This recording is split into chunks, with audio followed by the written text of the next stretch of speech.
Welcome back to How Soccer Explains Leadership. Thanks again for being a part of the conversation. Thank you for your download and really for engaging what we're talking about here. We hope that you're not just listening and forgetting, but really engaging and learning and taking it and using these things that you're learning in your life. I'm Phil Dark, your host. And with me, as usual, is Paul Jobson. He has his wife back since the last time we talked from a long trip where Paul got to hang out with his four boys for a couple weeks, and he is actually awake now. So that is amazing. Paul, how you doing, man? I'm good. I've recovered from my 2 weeks with the boys. And I think Marcy has almost recovered from her 2 weeks overseas, just in time to ramp up for the start of school. So we are going all cylinders right now, Phil. It's awesome, but we are glad to be back together and doing what we do best.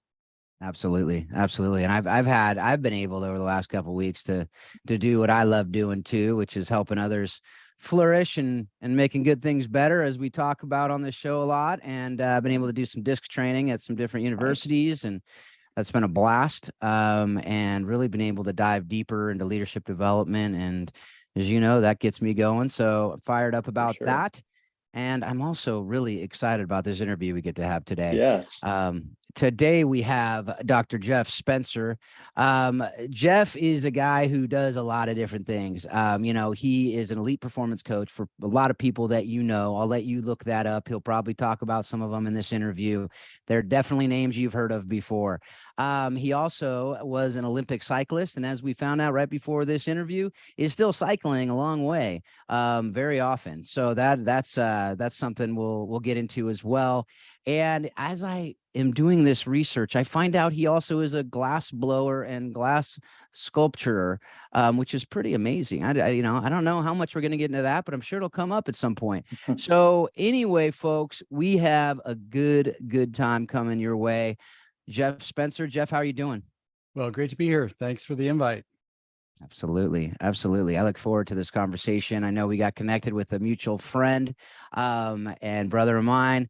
And so I can't wait to hear, just really what we're going to be able to talk about today. And as we usually start, just love to hear your story, just including how you developed your passion for cycling, how you've developed your passion for leading others, and for this performance coaching that you're able to do. Well, actually, when I was 7, I wanted to become an Olympian. I thought that'd be the coolest thing ever. I didn't know how I was going to do it, but I was fascinated by the idea as someone that followed Marvel Comics and looking at the superheroes out there. I really thought that the Olympians were the superheroes doing superhuman feats of achievement, that I had a very strong gravity towards understanding the why behind that. And I was asked to go on a bicycle ride 25 miles by a competitive cyclist that belonged to a club. I didn't even have a bicycle, so I borrowed a bicycle. And at the end of the 25 miles, the other riders who were much older than me were tired and I wasn't. So I sort of figured there's something interesting about this physiology here. And I felt like cycling plus the Olympics chose me. I didn't choose it. And so that would be the vehicle by which I did become an Olympian. And there were 3 angels in my life that developed a certain part of me that were necessary to create the capacity to be able to perform at the Olympic level, which I did 10 years later. And then I went on to get my master's degree in sports science. And then that's where I began my advisory, working with athletes. I've helped athletes win over 40 gold medals in a variety of different sports. And business people came to me wanting to become their own champions, their own gold medalists. So I helped them become iconic in their businesses. And because of that, the athletes shared with me, I need to absolutely make sure I don't get injured or get back from injury quickly. What do I do? And the business people came to me and said, well, listen, I don't want to die like my same age counterparts at the age of 38, 39, 40, or 41, 42. How do I not do that? I went back to school and got my chiropractic licensure, where I became kind of a specialist in acute trauma and a wellness care. And so I had kind of 3 things going for me. Number one, as an Olympian, I knew how to win, and I knew what it took at that rarefied level to become what you needed to be able to make that happen. And you can't study it and interview people and be it. You have to have lived it. And that's my DNA calibration. I'm calibrated towards gold medals. I appreciate silver and bronze medals, but it's very hard for me to even say those words. And the other side of that is that with my knowledge, having a master's degree in sports science, I knew the academics, along with my experience as an Olympian, I knew how to craft a body that could stay in the game and push when it had to push, and stay in the game over the long term to not prematurely blow itself up just when it was got the skill of winding down. And with that, combined with my ability to make sure people get and stay well, people realize that Jeff is like a one-stop Jiffy Lube shopping center where you can go to, and he can look at all the variables that need to be there and in what proportion, personalized for the individual or the group, to be able to get to the top and stay there with the least amount of time, effort, and expense. So that was kind of the path from where I started to working, with some of the household names, as you said, getting my advisory on how they become iconic and how they leave the legacy that has high impact on humanity. Absolutely. Absolutely. And I love hearing what you're talking about. It's like cycling chose you, just It did. something you're good at. I love that. But at the same time, we all know that it wasn't just hopping on a bike and going on a couple rides with people that led you to the Olympics, right? So how did you, what were some of those critical steps as you look back that took you from that initial 25-mile ride where you weren't that tired at the end of it to mastery really of it? You have to reach to become an Olympian. Yeah, well, I come from a welfare family, and parents. I didn't understand what parents were for. I thought you just need to figure out life out for yourself. So I had the self-starting gene. I didn't need to be motivated by anybody to do anything. That was naturally there. And the first of the angels that I met was my cycling coach, who, when I showed that possibility as a cyclist with that kind of gift that I had, he came to me and said two things. He said, number one, winning is a learned skill, and I'm going to teach you how to win. And if it's within you to become an Olympian or a world champion, then I want you to come and train with my group that are Olympians and world champions. We're all 28, 29, 30, 32, et cetera. You're 13, but I want you to listen to the conversation. And if you can understand the conversation and why things are getting done in the organizational way that they're getting done, it's natural for you to do, because I can't put anything into you that's not already there. Then you have a chance to become an Olympian. And so I had that exposure.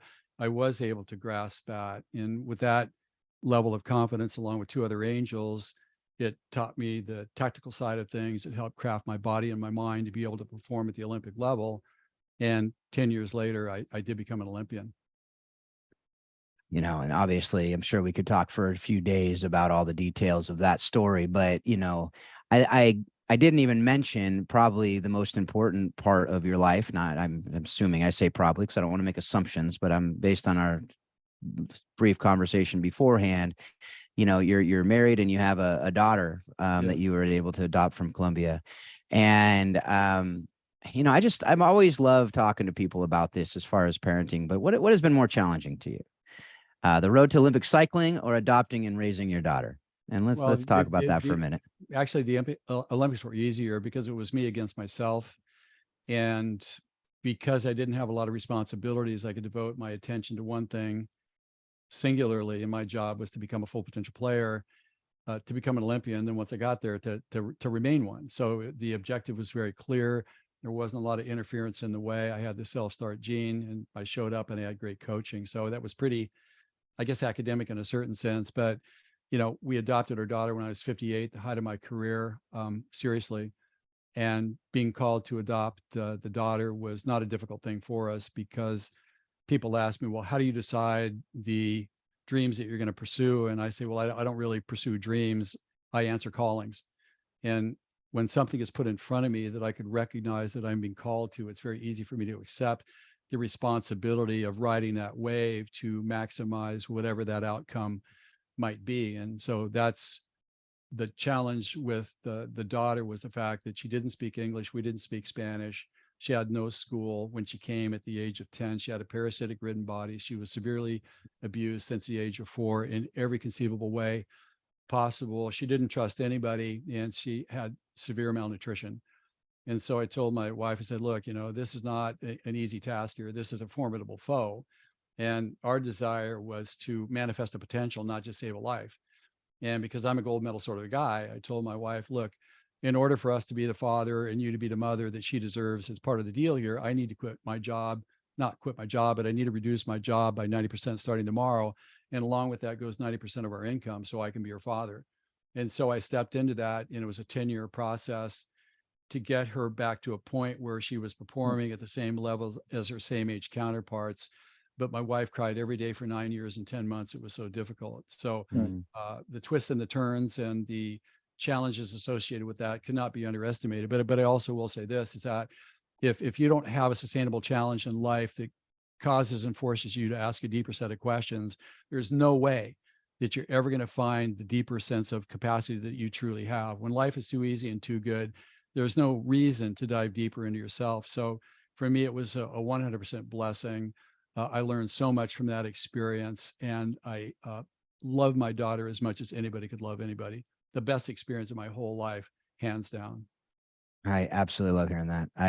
None of that surprises me in your answer. And, I don't know if you know this about me, but my day job is running an organization that works with orphan and vulnerable children and families all around the world. And so, no idea. And so bless your heart. Near and dear to my heart, absolutely love hearing that and hearing how, you just were, as you said, you're called to it, and Yep.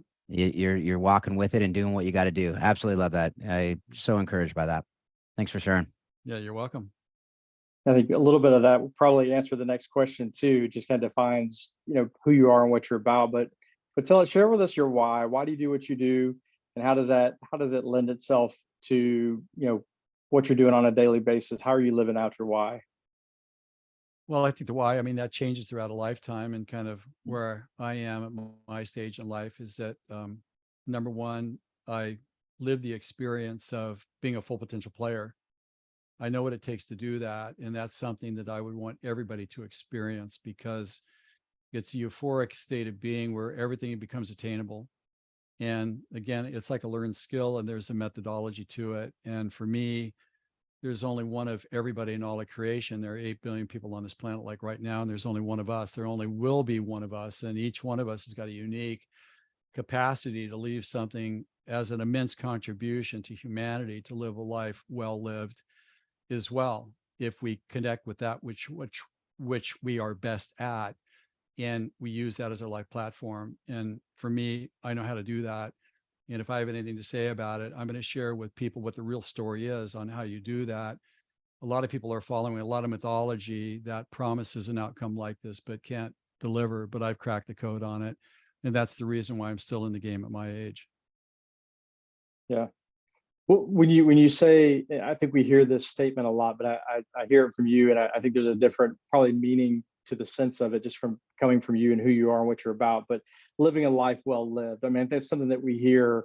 It's on greeting cards, it's on emails, it's on people's motivational things and quotes and whatnot. But when I hear it from you, it sounds different. What is it? What do you mean when you say that, living a life well lived? There's more. There's a lot of depth to that. I think I'd like to dig into that a little bit more. Yeah, I appreciate that. Well, in my version, the successful life is a reconciled life where you can walk off the field knowing that you did everything possible to honor life's opportunity and to give thanks to those people that deserve it, but also to show other people a path forward that could take them from where they are to where they want to get to. And for me, like, people have asked me, well, what do you want to be said about you when you've transitioned here? And it's like, I want to be known as the guy that stepped up and showed up for duty and answered the call. And I know that if I can do that, then I can leave the field for the final time, knowing that there's nothing more that I could have possibly done. So I've never lived a life trying to achieve my goals for myself, to showcase myself, or to try to make up for some sense of perhaps inferiority that I feel about myself, or to prove somebody wrong because I said I couldn't do anything. I don't think those are the right motivations for doing anything. I think that there needs to be an acceptance of the honor or the privilege of going through this dimension. And to me, the best way that you can honor that is to do your job as you're called to do, because I don't think there's anything more that could be asked of us in this dimension. Yeah, absolutely. And you've talked a lot, even in this interview. I've heard other interviews you've done, and you talk a lot about calling. And that's really, talked about being called into cycling, being called into adopting your daughter, being called into all these different areas. And I know a lot of people ask me often, how do I know my calling? I'd be curious how you'd answer that question, and really start with, take a step back and, what do you believe a calling is? And then how do you know what your calling is?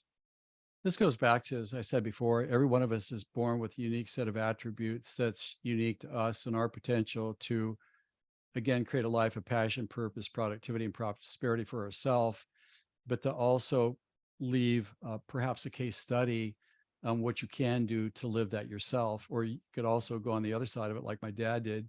He was the guy like, don't be like me, because you don't want to end up dying homeless on the streets of New York City when you're a true genius. That's what was his downfall. So I really personally feel that in a situation like this is that the most important word of all is receivership, meaning that rather than trying to pursue everything, fearing that you're going to get left behind in wanting to make a monument to yourself or have certain things that connotate a certain sense of arrival of accomplishment, I've found that even at the highest level of performance, whether it's sports, entertainment, or business, when you can hold space by being in a space of receivership where you're opening up your heart, your soul, and your mind to possibilities, where you don't try to clutter it by looking under every rock, trying to figure out what's next, but you're letting what's next come to you. And when the options show up and there's a certain level of resonant recognition, like you see something, there's a magnetism towards it, your energy increases, your enthusiasm for it, but you're still calm, but yet you're passionate, and you can see where this leads and the tranquility that it would bring you if this were to manifest. That to me is one of the most important skills that help us kind of shortcut the path through experimentation that oftentimes doesn't serve us well because of the scar tissue that we get from it. It's another way of looking at it. And that's the path that's worked for me. And that's one of the things that I work with my clients on, because it takes a ton of effort to chase everything out of fear, fearing that you're not going to find it. But if you show up, in tranquility of being, you spend deliberate time, like contemplating and remaining open and promising that you're going to give everything a look that shows up as a possibility. There's always enough energy to take action on things that are revealed to us. Where the energy gets sparse is when we get frustrated because we're not going as fast as we think that we need to get to someplace. And we fear that if we don't get there, we're going to get left behind or ostracized or socially disconnected. Yet I just don't feel like that's a healthy place to live, because it doesn't really deliver on the richness of what the human experience could be. Jeff, Yeah, it's oh, go ahead. Sorry, I was going to say I hear what you're saying. I love kind of what you're saying about these things, and I think that I want to go back to even the moment where you guys decided to adopt your daughter and you kind of cut things off. I think that momentum of things, of being present in an environment and letting things kind of come to you, that seems like that sounds like an easy thing. But when you stop cold turkey a career to start something else, is that in my mind, it seems like a more difficult space to sit in and go, okay, I'm gonna not chase after things, I'm gonna kind of let things come to me. If I'm making sense, can you explain the difference of maybe those two circumstances, where maybe it's a starting from zero, basically, into something, or being in the process of something and allowing things to come to you? Does that make sense? It does. I think I can answer that. Like, there are several things that I learned from adopting my daughter. It's like, number one, you can love anybody. You don't need a special set of circumstances to love someone. It kind of really is a one-way street, where if you want to do it, then you do it. And you don't look for an exchange or a reciprocity. It's not like that. And the second thing I learned, which probably answers this question, is that at a certain point in life, you don't have any security or certainty whatsoever. You don't. It's a mere speculation on what you believe it could possibly be in the future, but you have no guarantee of that. And so for me, when things show up and you get the calling and you trust the process, like you really trust the process, which I did. It wasn't like faith against what I didn't know, but I really trusted the process, because I know that when you show up with honor and you put your time and your effort into it, then whatever the reciprocity of that will be in the human dimension will show up, and it will be whatever that is, without a bargaining. I just don't think that, hey, I'll do this if I get that. I just don't think that's the way that it's done. So trusting the process is really important. And that's a distinguishing characteristic of every prolific achiever, because prolific achievers do what other people don't. They do unconventional things that don't seem like they should work, but yet they do. But the fact that they're doing them, the press, people, friends, even your family, may be the very ones that say, what are you doing? I mean, why don't you do something that really matters, that leads someplace? You know, here you are chasing another one of these dreams. Well, they don't get that. You know, gifts can lead to lives of high impact that enrich a person and give a person confidence in that there are certain ways of doing things that are really time efficient. So to me, inherently, you must trust the process, because I can tell you, in raising my daughter, my wife crying every day for 9 months, and I was still responsible for working with some of my clients, a handful that I work with, that was difficult. But I had to trust the process. And even to get through one day, to get to sleep at night was its own miracle, because it was so unbelievably difficult. So I really find that there's another side to this as well, is that I always kind of felt like the outcome of this doesn't matter to me, because I know why I did it. And I can walk off the field knowing that I showed up. And when you come from that place, there's a certain invincibility that you feel about it, because there's nothing kind of in this earthly plane that can kind of touch you or hurt your feelings or make you feel bad, because you showed up, you know? So the invincibility that comes from that, you know, you get rid of some of the things that you really think that you need to make an impact when you kind of really don't. And so I always felt that that was part of the equation as well, because it created a self-sufficiency of belief in one's ability to find a way forward when there maybe seemed like there wasn't a path or a door or a portal to go through. And so with that, that's kind of how I would look at this. And I always felt personally myself that it gives God an opportunity to show me a different, bigger way to a faster, better I could never come up with. But that's not the reason why I did it, because I don't think you barter with things like this, like in my own opinion. And I think that many of the things that we do out of fear of loss. We do out of fear of not having enough for later. So we hoard things, we don't share. We get very fearful. We push too hard. We don't know how to relax. We can't enjoy things, because it's like, you know, never enough. There's always something more that we need to feel that level of security. And I feel that all the best performers have got a certain level of spontaneity about themselves, that trust in the process. They trust the way they see things. They're unafraid to try an unconventional kick. The coaches are not fearful about doing something different that's never been done in the discipline before. And then they become the leaders. So they were the ones that were criticized by the press and everybody else initially. So I just feel like it's an amazing opportunity to ask yourself, who am I and what do I really think about this? And do I trust myself enough to take action on it?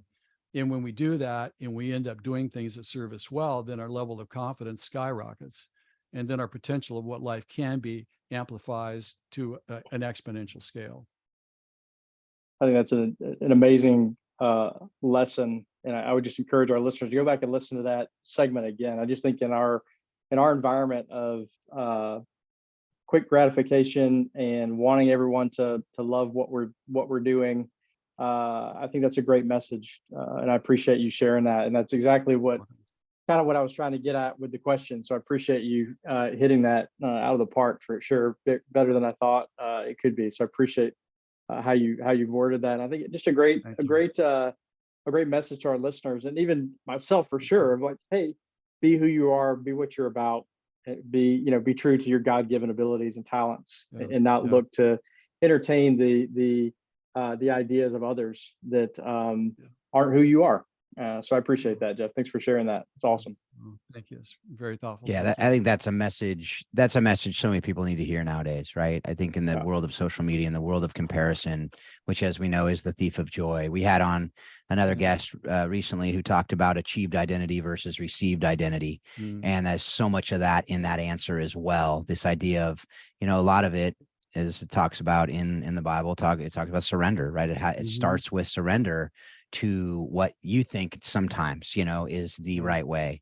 And to say, I'm open, and to be able to understand all those things, is all of that seems to be wrapped into that answer. But absolutely love that. Jeff, I want to dive into your cycling career a little bit. For me, cycling, I wouldn't even call it cycling. I was a bike rider as a kid. Unfortunately for me, I would jump on a bike and ride down the street, and I was tired. So I knew I was not going to be a cyclist. But funny. I truly appreciate the sport for sure. Thank you. And it's amazing. Share this a little bit. Let's start with, what was maybe one of the most defining moments in your cycling career? How was it impactful? What'd you learn from that? Oh man, what a great question. I got goosebumps from head to toe on this. I remember when I qualified for my first international competition where the best riders in the world got together, and I qualified for the 500-meter final. And you're racing essentially in the teacup. It's a banked oval track that's anywhere between 250 and 400 meters like in length. And so when I got up on the starting line, I drew the middle position, and there's a guy that stands behind you that holds a seat so the bike remains vertical. So I got down in the position. We were like 2 minutes to go before the start. So I said, let me check out the competition here. So I looked to my right, and man, I saw this guy's legs. It looked like a rhinoceros, man. It's like, what is that? So I went up along his thigh, and I went to his jersey, and then I looked on the left shoulder, and it had 5 interlocking rings. Could only be one guy as Olympic champion. It's like the rings on his shoulder is an advertisement. It's like, look, dude, there's only room for one guy in this track, and it's not you. Let's not forget who the boss is, right? So I said, okay, man, maybe I should look to my left here. So I looked to my left, same thing, man, just these monstrous legs. And so I went to the jersey. It was a white jersey, and I went up the torso, and it was blue, black, red, yellow, green, concentric rings around the chest. It was a world champion. So here I am sandwiched between the Olympic champion and the world champion. And I'm thinking to myself, and now it's like a minute to go, right? And you can't stop the clock because it's going in a minute. So I said, holy crap, it's like, these are guys I read about. What if I beat them? They're going to get mad at me. I don't want these guys to be mad at me, But I said, wait a minute, man, my training time is better than that. There's no way that I have a chance to win this thing. What am I thinking? And so, we were at 30 seconds now and counting, and I realized, what, this is a do or die life moment. It's like I either cave to be accepted and approved of, or I trust in and I honor my talents and my preparation. What am I going to do here? And I can't stop the clock because now we're at 20 seconds, and I realized, man, this is do or die time, because if I don't do this right now, the invisible hand holds me back. I may never be able to trust myself again, man. Life freaking defining moment. And I knew that with my right foot up, you got this 2-inch pedal. I needed to put every ounce of strength that I had into that pedal at the moment that the gun went off. That's all I could focus on. That's all I had. Was my one reality. Then it was 3, 2, 1, bang. So I put everything I could into the bike. The bike lunged forward. I was leading. I led all the way down the backstretch into the final corner. Then I felt like a little bit of a concussion on my right hip. It was the Olympic champion giving me a headbutt that stalled the bike a little bit. So the world champion came up underneath me, and we were neck and neck to the line, man. I just buried my head. I pushed as hard as I could. And then at the finish line, I threw my bike like this, and the world champion won. And so after I restrained myself from homicidal tendencies, I felt like I did my job. But I also was very aware that if I didn't step into this moment, I may never be able to trust myself again, because I've seen this happen. These do or die moments, you always retreat back to what didn't work before, but somehow you think it's going to work this time. The human mindset, the human way of looking at things, the survivor side of us, we kind of have two parts to us, as I see it, two mentalities. We have the survival mentality that's driven by fear and fear avoidance. And then we have, which is a biology, by the way. And then we have on the other side of this, we have the highest instinct that we have as a human species, which is seeker. That's what all the science says, man. Biologically, you're a seeker. Well, if that's the case, then we're seeking what? We're seeking achievement. We're seeking creativity. We're seeking putting our individual stamp on humanity. And these two things were at war with each other within me, man. Part of me was scared to death. The other part of me, man, this is your chance to do it, man. Who am I going to listen to? And obviously I went with the unknown, which was, you got to put everything you got into this, because this is your chance. Like right now, you're never going to get this chance again, which is exactly what I did. And that's a very scary moment, because you don't have a parachute. It's like do or die in a certain sense. And generally in situations like this, everybody goes back to what the experts say or what they've been told to do, which is usually a fear-based impulsive action that can't take you to where you want to get to. And so, I got my silver medal, And I put my silver medal around my coach's neck because he deserved it, because without his tutelage, there's no way I ever would have gotten there. So that was a defining moment for me, because that's where I really started to believe in myself, because I put it out there. I wasn't reckless. I looked at the numbers. I looked at what the preparation was. I didn't talk myself out of it. I had to really say to myself, what do I really believe about this? And I had to stand behind myself in a way that I've never had to stand behind myself ever until that time. And that was a defining moment for me that I will absolutely never forget. And you get to those moments where you trust yourself. I'm imagining, because you believed in the work that you did prior to get there, right? There were no holes in the preparation. I think we lose sight of that sometimes, that people who achieve excellence, we look past what they've done to get there, the excellence it takes to get to the visible 100%. Excellence that we all see. But when you got to that line, that clock was counting down, you could rely on the fact you had no 100%. Holes in the excellence that preceded that moment. I think that's such a great lesson. I love that. How was that carried into your business life? Like, looking back, obviously that's still certainly a very fresh moment in your mind to this day, how you retell the story. This morning. Yeah, you get chills when you think about it. I mean, that's just awesome. How is that translated into your life now? Well, the champion's golden rule, the way that I see it, is do the homework and the test is easy. Mm-hmm. That's the way I see it. You prep well, you perform excellent. And when you know you prepped well because you have a body of evidence, then you show up and you trust your preparation and you execute. You don't try to control it too much intellectually. You got to trust it. You got to give it everything that you got. So that's a theme that has consistently played itself out, whether it's boardroom, locker room, it's all the same thing. Whatever you have demonstrated in practice, then you could execute that and more in real time if you don't get yourself in the way. And that doesn't come naturally to people, just to say that this is a supernatural skill that has to be learned, that you can learn, but it is not a natural way of being. Our natural way of being is to snivel, make excuses, whine, and complain about everything. That's our natural state of being. If you want to live a natural life, just be ruled by your emotional impulses and your intellectual fantasies, But if you want to play the real game, it's where you develop the skills. You be very specific in your training to execute what has to go right when you're performing in real time. If you can do it, then remember how you did it. You got to trust that process. And that would be the process, but that's supernatural, because we're asking ourselves to step outside of our human fear-based survival instincts. But the only way to create a life of distinction is to really do that. So again, to me, as you said, for the millionth time, excuse me for being redundant, but your homework is everything. And most people, they don't spend enough time doing their homework. They think that if I'm doing my homework, somebody else is getting the advantage because they're on the playing field while I'm doing my homework. It doesn't work like that, because they're playing with faulty mechanics. They're playing with faulty ideas. At a certain point, faulty ideas and no amount of will and talent could put you into a level of performance that your preparation hasn't enabled in advance. So again, I want to be on your team. I want to be on both of your teams because of what you're telling me. Because I know what you're saying is exactly 100% what history has told us to be true. Yeah. Yeah, there's we could talk for hours and hours about all these things. No doubt. I just feel like, there's so many good things in that last few minutes. And I know a lot of those things came from lessons on the track, lessons on the road when you're riding, but also from coaches that you've had. Yes.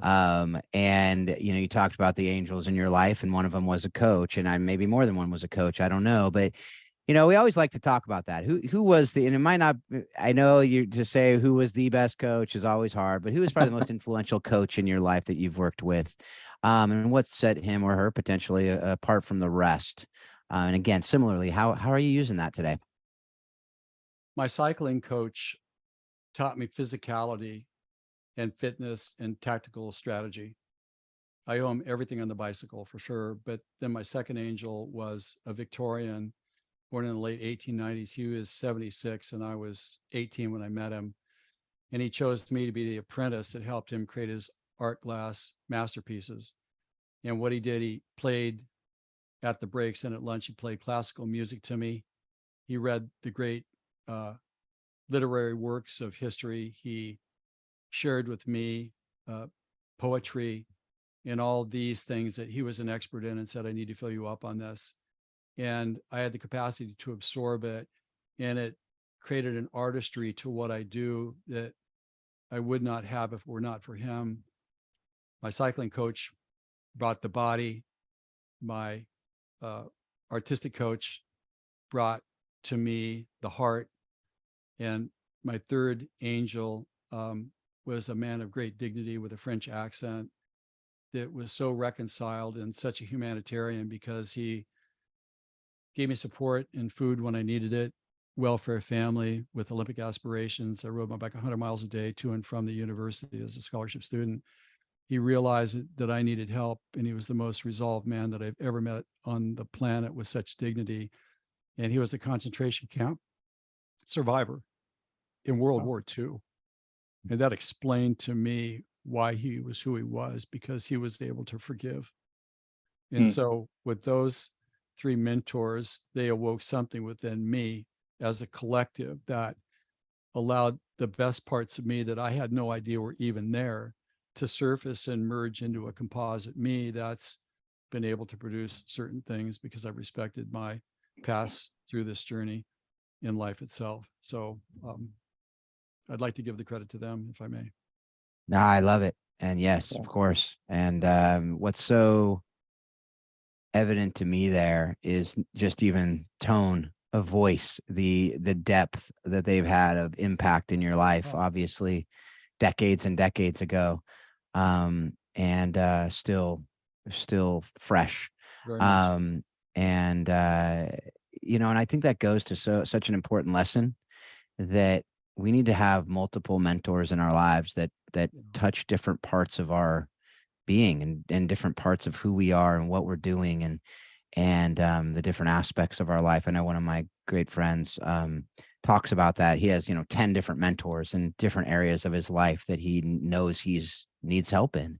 And I love how intentional he is on that, to if it's financial, find a financial advisor, but not just an advisor, but a friend who knows you and understands your weaknesses and your difficulties, and maybe where you'll struggle, and all those things to be able to go into. So I love that. Thanks for sharing that. Welcome. Yeah, same, Jeff. That's just some great wisdom. I'm getting so much out of this podcast. I appreciate you being on here with us, Phil. I always feel a little bit guilty that we do this, because we gain so much from this podcast, and just your ability to share with our listeners is just pretty special. So, coming from a soccer coach's background, actually coaching team sports. Take us through maybe the difference of the mental game, the differences of the mental game between the individual and a team sport. How are those different, and how do you approach those things differently when you're doing your work? Well, an individual that's performing by themselves, it's a different level of structure, because you're kind of accountable to yourself in a certain sense, like singularly, and it's a bit more manageable. I mean, obviously there's another side of exposure, because it's only you. Whereas in a group setting, the idea of teammate comes into it. And for me, a teammate is a sacred label. It's a sacred label, because what teammates do, they show up on time out of respect for their teammates. When they show up on time, their teammates can trust them. When they celebrate each other's successes, it creates harmony and unity, and harmony allows a team to perform greater than the sum of the parts.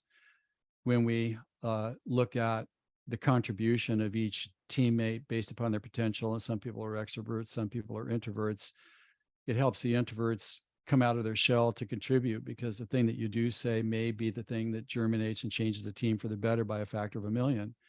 So you kind of don't have the luxury of holding back, in my opinion. And if you talk a little bit too much, you're an extrovert, well, then you need to pull back a little bit, and you show a level of restraint and respect for your teammates. So I just feel like you should always be a teammate of something, because I don't think there's anything better in this entire life experience than to have a team win, because those are the things that you will remember for a lifetime, perhaps as the pinnacle events of your entire life. I see people still wearing hats from 50 years ago.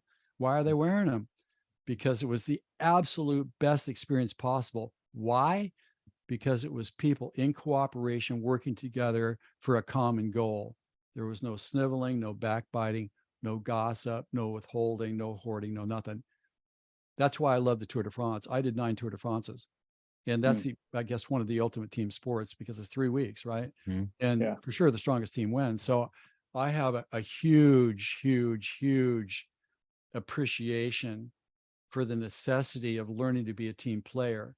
And another thing that team players do is that they realize that the team doesn't need to be perfect for them to be the perfect teammate.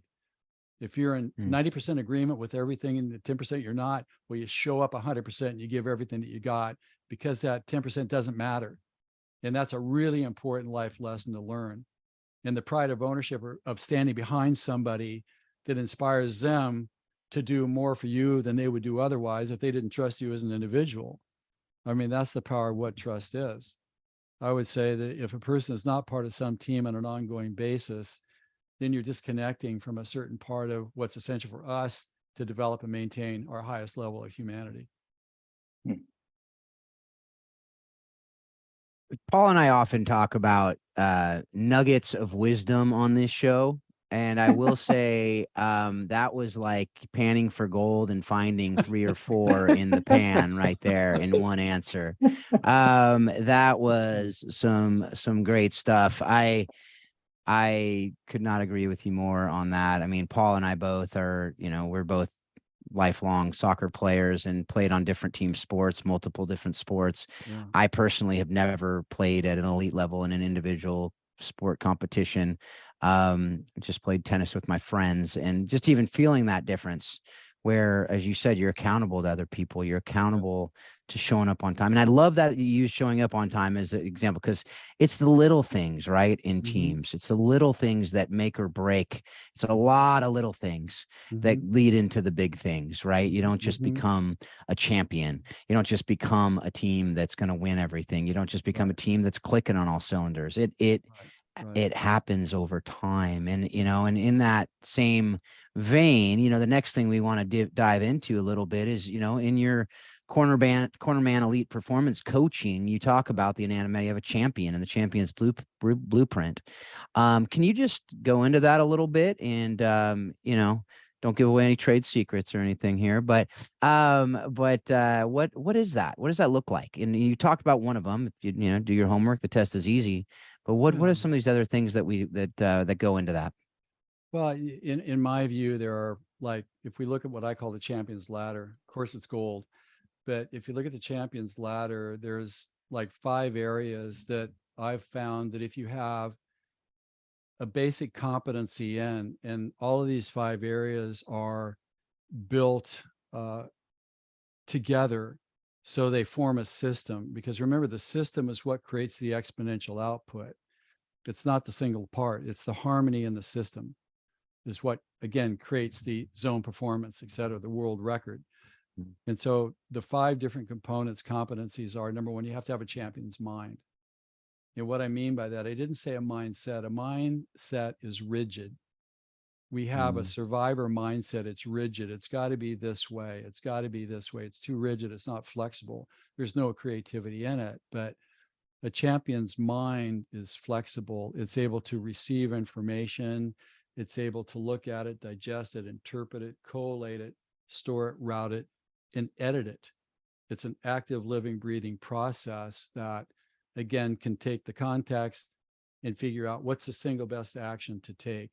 That's what a champion's mind does. We could talk forever about the distinction, but a mindset that's rigid is very different. That's like believing that if you recite something, it's going to manifest. Well, not exactly, because the doing is what does the manifesting. It's not really the thinking about it. And so the second thing is, on second rung on the champion's ladder, you have to control your day. Because if you can't control your day, you can't control your life. And if you can't control your life, then you can't be a leader, because nobody's going to trust you. It's too erratic.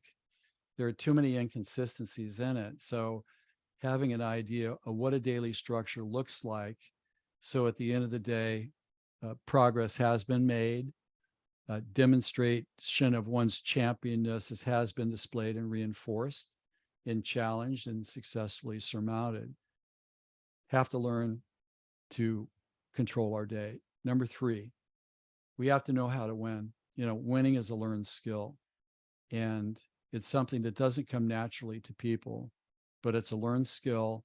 And when we learn it and we can apply it and we understand the components of it, then we are not intimidated by it.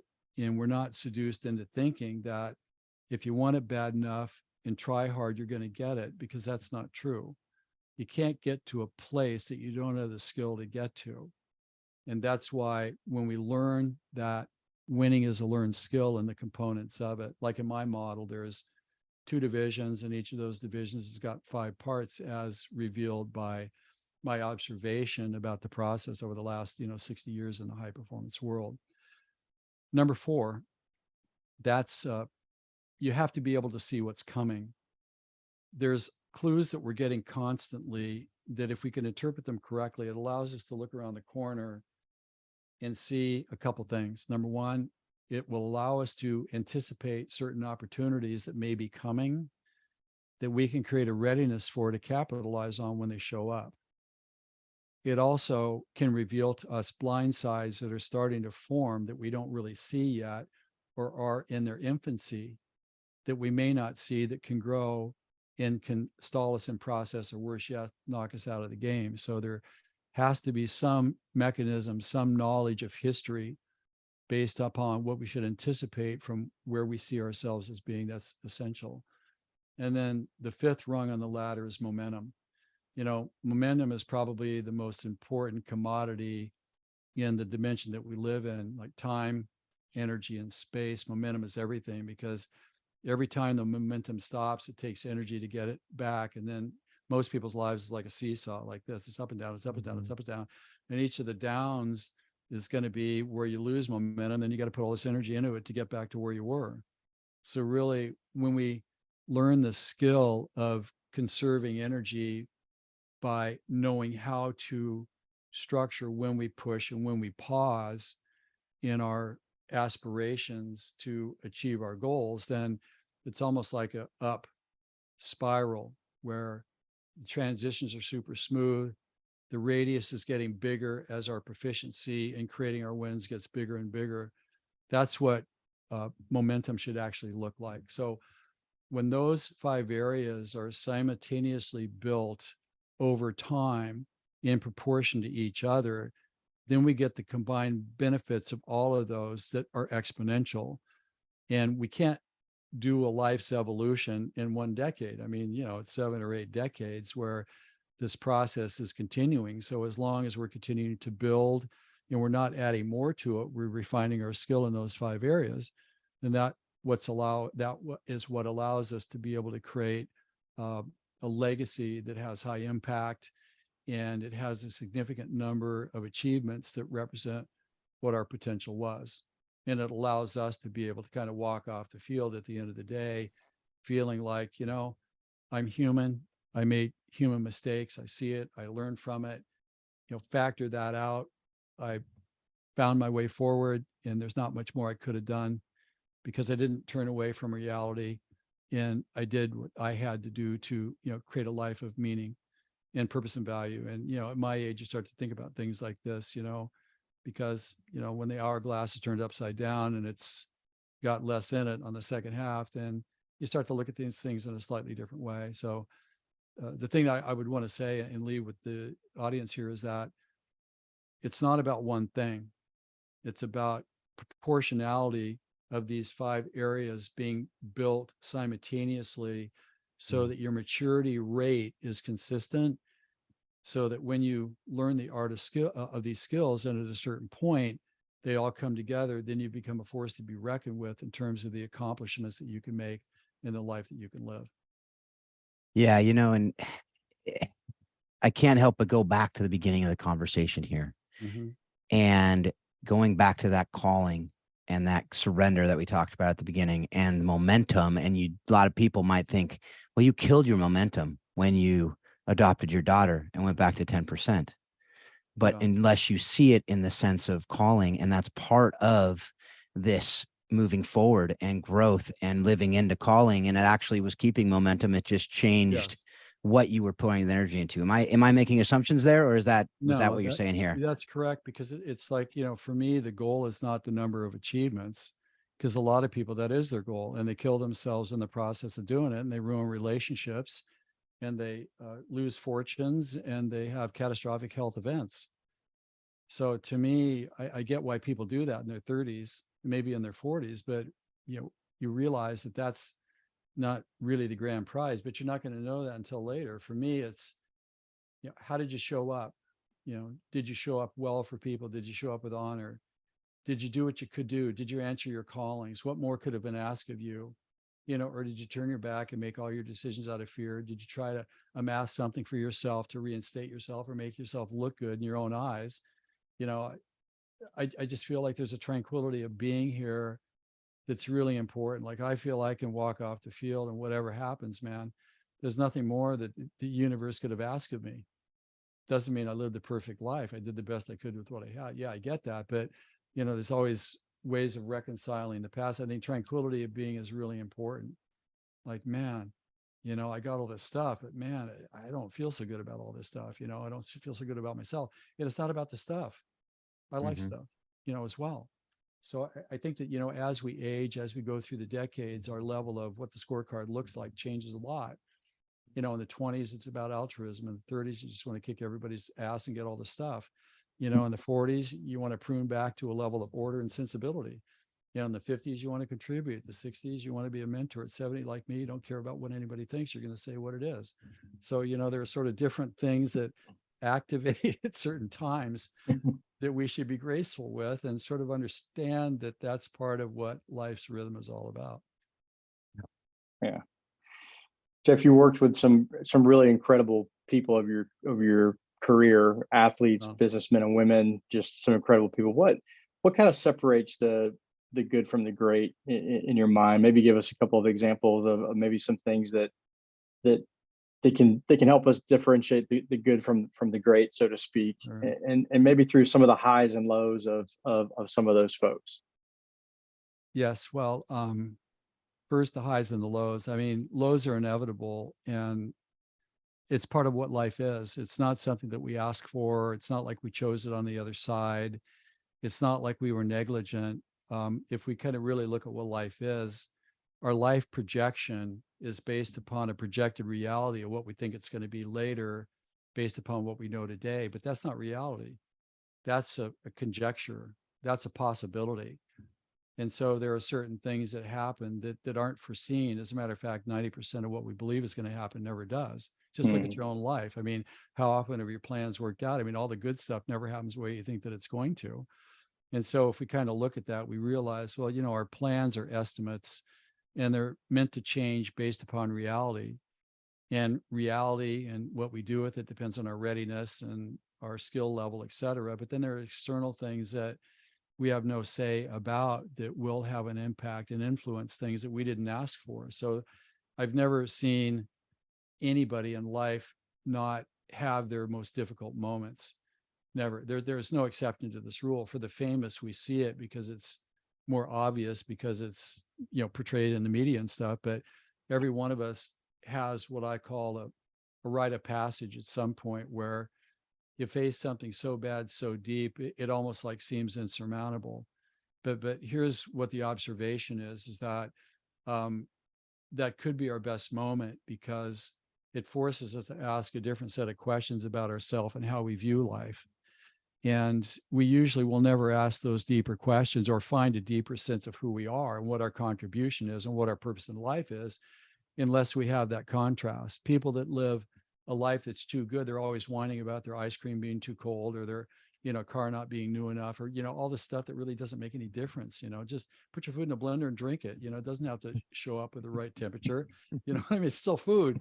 So I feel like with these moments of extreme difficulty that we didn't ask for, I think it's really important that we don't blame ourselves for certain things that we did the best that we could with, because it's just part of what life's journey is. Because I mean, you look at a baseball player, I mean, if he gets on base 25% of the time, he's like a hero. That means like 3/4 of the time he's not going to get on base. I mean, that's how many times has Tiger won an event, but yet he's the man. Well, probably what, like 3% of the time he's won. So, the scaling that we bring to this in our own mind leverages against disappointment and failure from moment zero. So I feel like if we kind of look at what are the attributes about the people that really make things happen, I can tell you precisely what some of the things are. Number one, they are appreciative and they have gratitude about the opportunity. And they honor that by doing the best they can to showcase and deliver on their side of the equation. I've seen this a lot, even with Lance, who's got a black eye for obvious reasons. Even with Tiger, it's got a black eye for another reason. Lance had his Armstrong Foundation. He did a lot of good with that. He was generous with his teammates. You look at Tiger, the contribution that he's made to people just in terms of his humanity and what he's faced and being able to come back from what he faced, that, we can only expect that if you expect to learn your perfect life lessons from perfect people, you're not going to learn anything from anybody. We're the losers if we judge everybody because they're not perfect. We can learn a lot from them. I can learn a lot from Tiger. You can learn a lot from Lance. So again, I feel like that's a trait that we should have in the top performers. They always ask probing questions. They want to know the reality. And tell me what this really is. What is it that I need to see about this that I should know about to be able to convert this into a success? They're loyal, they're punctual, they're appreciative.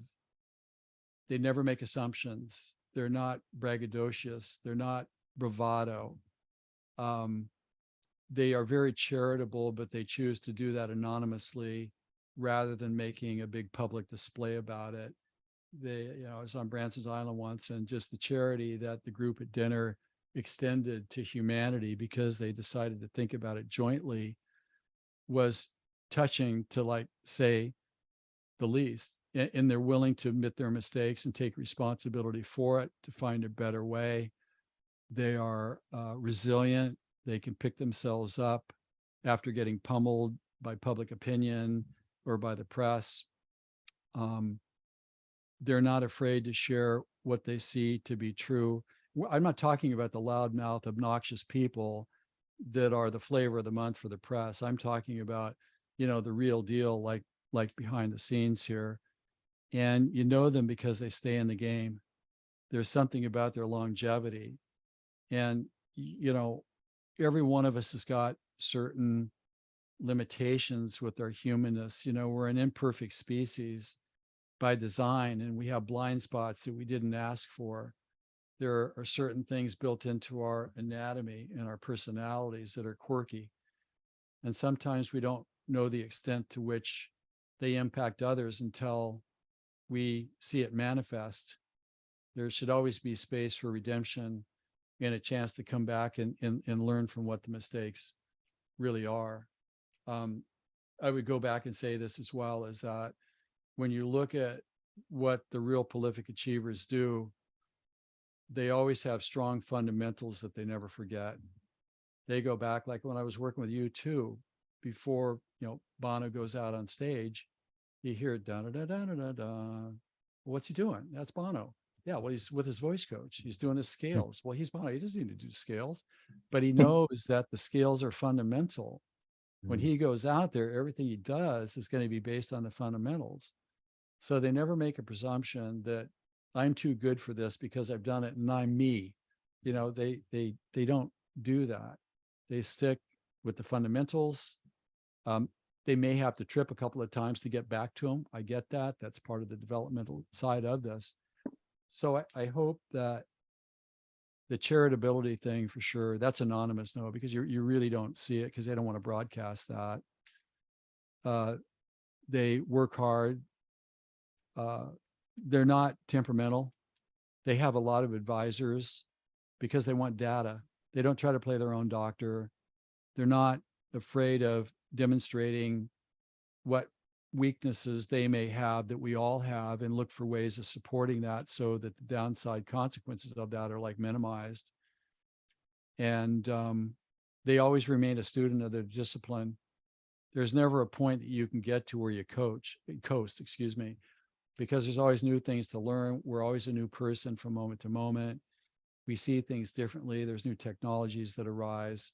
So they never make an assumption that somehow they're privileged and are exempt from doing what every one of us should be doing. That to me are the distinguishing differences.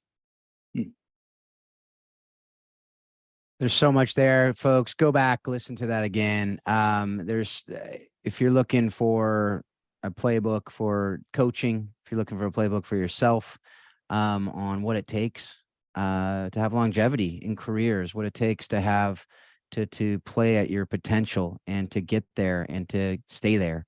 There's so much there, so many different qualities there, and the ones that keep coming up are a lot of little things, and it's also a humility in the midst of the greatness, so to speak, the worldly greatness that whatever that looks like, the fundamentals of doing scales before a concert, like that is awesome to think about.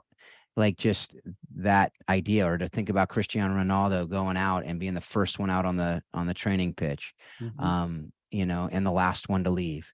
That's what they talk about. Anybody who's ever played with them, it's like, I remember Gareth Bale was saying, I tried to get out. I wanted to get out there early to show everyone that I was totally dedicated to this when I got to Real Madrid, and Cristiano Ronaldo was out there before me, and it's just, those are the things. And the punctual, I mean, that's the thing. I remember reading a book or might have been listening to a podcast Chuck Daly did about the Dream Team back in '92. And he said he knew the team was going to be successful beyond whatever he thought of before, when he saw Michael Jordan get into the bus 45 minutes before it was supposed to leave, because that showed him the best of the best does not think he's above this team. Yep. And that's massive. So, we're coming to an end, as we say, all great things must come to an end at some time. But as I think about that, that's not necessarily true. We won't get into that. But how did you, or how do you use the lessons you've learned directly from cycling and other sports, as you've coached different people and you've been able to walk alongside different people? But how have you used these lessons you've learned directly from the sports in your marriage and in your parenting? Well, there are certain fundamentals that cross generational barriers. They cut through cultural differences. They cut through different occupations. There are certain things that just are, that everything else is built on. That's what my practice is. If I work with like an athlete, I mean, don't ask me about their conditioning. That's what the conditioning coach is about. But I can tell you what you need to do for you as a human, playing the role as athlete with aspirations to win a gold medal. And so there are fundamentals that I think that are non-negotiable, and nobody needs to do them. And as I said, to create a life of distinction, that's not natural. It requires a supernatural vigilance to apply certain things that history has proven to be true. And you don't have to do that, but it's not a free ride. You can't get somewhere by just thinking about it. There's the action process, and in this limited time-space continuum that we live in, there are just certain things that just are part of the rules. And so for me, I think it's pretty simple. It goes back to the 5 things. You got to have a champion's mind, not a mindset, champion's mind. You have to be able to control your day. You have to be able to know how to win. You have to know how to carry momentum. You have to be able to have a peek around the corner to see what's coming, so that the blind side doesn't take you out of the game, or you capitalize on an opportunity. And as long as you're working the fundamentals there, then you're going to know how to apply the secret sauce, like when it counts. But you got to have the fallback position. So, when you do the razzle dazzle, after the razzle dazzle is over, you go back and you recover by churning away at the fundamentals, bringing them back, because it's the rock that everything is built on. You build different skills and you go out, perform. Once that's over, you come back, you review, you digest, you upgrade to current reality. That to me is the name of the game. And the other thing, let me finish by saying here, is that this process never gets to a point where you arrive. It's a continuous process of non-arrival. You never get there in a lifetime. There's always something more to be done. You may decide not to do it. Well, that's your choice. But every moment of our life has a full potential moment at that time that has a best action to take. And as long as we're aware of that and that we're responsible for our own choices, and we decide how we'd like to live to honor life's privilege, to me, that's a big question. It's not like, how do I want to live for myself? So the guy at the end who has the most toys wins. Well, you still lose the toys. You don't take the toys with you. But when I was dying from mercury poisoning, I was very well aware that the only thing I was taking with me is what I gave people. It's the only thing. And the only thing that I was going to be remembered by was what I gave people. And that changed my life like forever. And I'll also say this one other thing, if I may, to close. I think that the most important decision that we can make every day is to decide how we're going to show up. And the reason why I say that is that people showed up differently.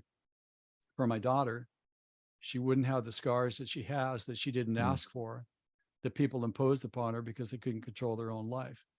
And we just don't, that's not what you do.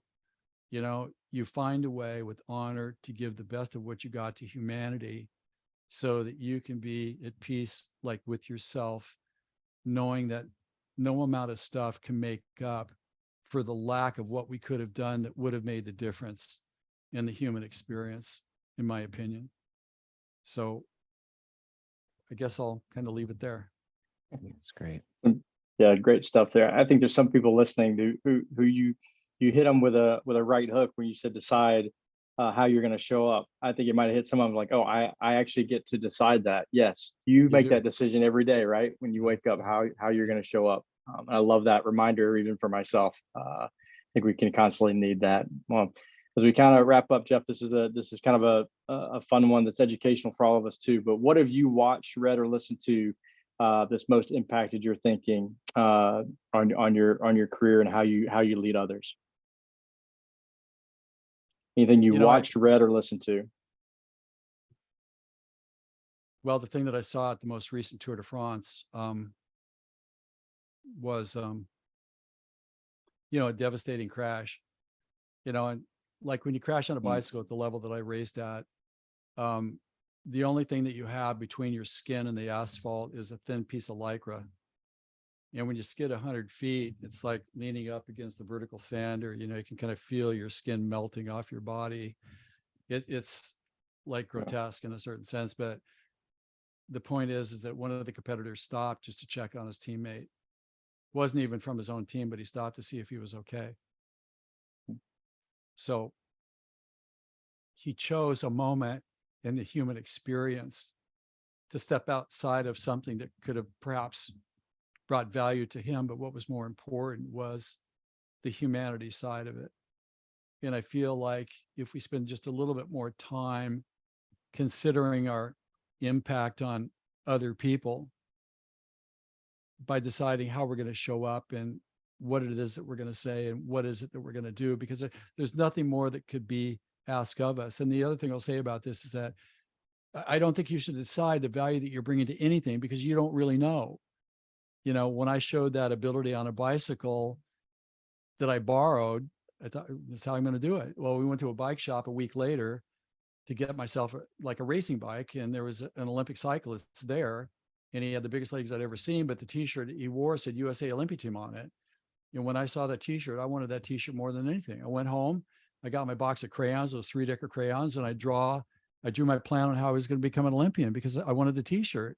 I drew the t-shirt as a logo, USA Olympic team on it. And then my plan was simple: be brave, work hard, no excuses. That's how I was going to do it. And I gave myself 10 years.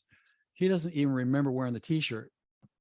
But the fact that he wore the t-shirt impacted my life permanently forever.